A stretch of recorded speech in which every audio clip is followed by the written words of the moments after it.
امام کو بلایا گیا بادشاہ کی طرف سے، اور امام نے جاتے وقت ایک عجیب کام کیا۔ اگر میں یہ کہوں کہ امام کی دو رخصتیں ہیں تو شاید غلط نہ ہو۔ جب امام کو مامون کے سپاہی لینے آئے کہ چلیے خراسان، تو امام گھر میں گئے۔ سپاہیوں کی روایت ہے کہ گھر میں جب علی رضا گئے تو گھر سے گریے کی شدید آوازیں آئیں۔ کہا یہ کیوں ہے؟ کہا کہ بتا کر آئے امام کہ اب اس کے بعد میں واپس نہیں آؤں گا۔ رسول خدا کی قبر پر گئے، راوی کہہ رہا ہے کہ میں وہاں موجود تھا، جاتے تھے قبر کا بوسہ لیتے تھے، جو بھی زیارت کے آداب انجام دیتے تھے، واپس آتے تھے قبر پر نگاہ پڑتی تھی، پھر گریا کرتے تھے، پھر دوبارہ جاتے تھے۔ وَفَعَلَ ذَلِكَ كِرَارًا، کئی دفعہ امام نے یہ کام انجام دیا۔ اب میں ایک جملہ کہہ دوں گا، ایام سفر ہیں کہ اپنا رسول اللہ آپ حجت خدا ہیں، بہادری کی بلند ترین منزل پر ہیں، آپ کے سامنے رسول کا لاشا نہیں ہے، جنازہ نہیں ہے، آپ کا دل برداشت نہیں کر پا رہا کہ رسول خدا کی قبر کو الوداع کہیں۔ مجھے یہ بتائیے دکھیا بہن نے کس طرح سے لاشے سے الوداع کیا ہوگا؟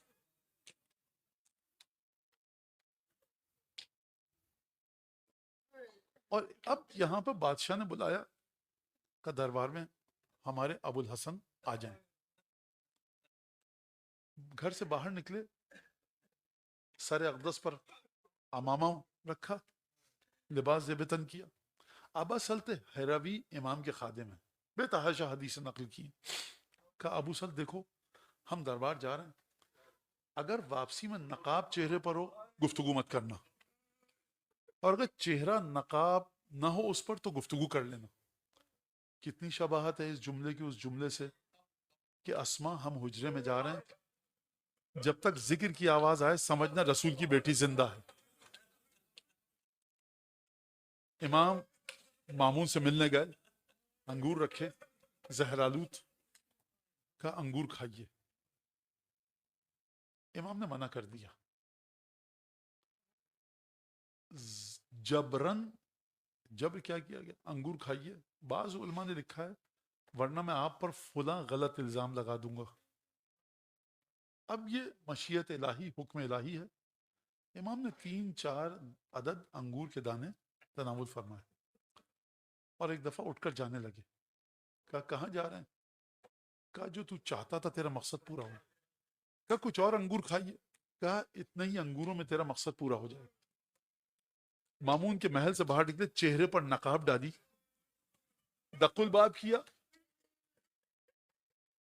ابا سلط ہیروی نے دروازہ کھولا۔ ابا سلط کہتے ہیں میں نے جو نقاب پڑی ہوئی دیکھی تو کلیجہ منہ کو آ گیا، برداشت نہیں ہو سکا، چہرے کا رنگ اڑ گیا، متغیر ہو گیا ابا سلط ہیروی کے۔ میں ابا سلط ہیروی امام کے صحابی ہیں، خادم ہیں، ہمارے لیے محترم ہیں، میں بڑے ادب سے ابا سلط ہیروی سے کہوں گا اے ابا سلط، امام رضا کے چہرے اقدس پر نقاب پڑی تھی، آپ خوف میں مبتلا ہو گئے، غم اور اندوہ میں ڈوب گئے۔ ذرا اس بہن سے پوچھئے کہ جس کے سامنے حسین جب آئے تھے تو سر تاپا خون میں ڈوبے ہوئے تھے۔ حجرے میں گئے، حجرے کے دروازے کو بند کیا۔ اب اصل کہتے ہیں کہ میری عجیب کیفیت ہو گئی کہ کب امام مجھے بلائیں، کب کوئی حکم آئے تو میں حجرے میں داخل ہوں۔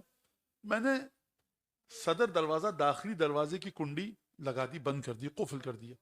اچانک دیکھا میں نے 7-8 سال کا ایک بچہ، نہایت نورانی، چہرے پر بہت معصومیت اور طہارت، گھر کے صحن میں دیکھ۔ میں نے کہا صاحبزادے آپ اندر کیسے آئے؟ دروازے پہ تو میں نے تالا لگا دیا تھا۔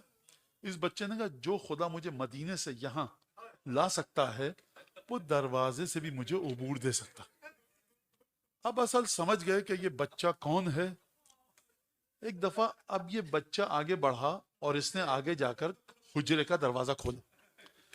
امام رضا نے جیسے ہی اس بچے کو دیکھا، اتنی محبت تھی نوے امام سے کہ پوری طاقت کو اکٹھا کر کے امام دراز کش ہوئے، نیم دراز کش ہوئے اور ایک دفعہ اپنی باہوں میں محمد تقی کو لپٹا دیا۔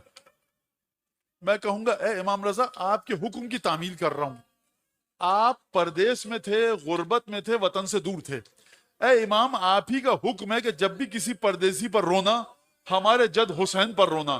اے امام رضا خراسان میں آپ پردیسی ہیں، آپ نے اپنے بیٹے کو کلیجے سے لگایا، خوب جی بھر کر بوسہ لیا.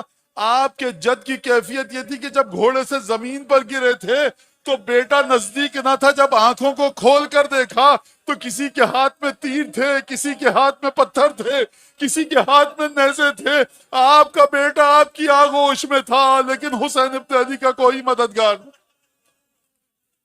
ایک دفعہ امام رضا کی روح بدن سے جدا ہوئی. محمد تقی سلام اللہ علیہ نے گریہ فرمایا، اپنے بابا کو کفن دیا، غسل دیا.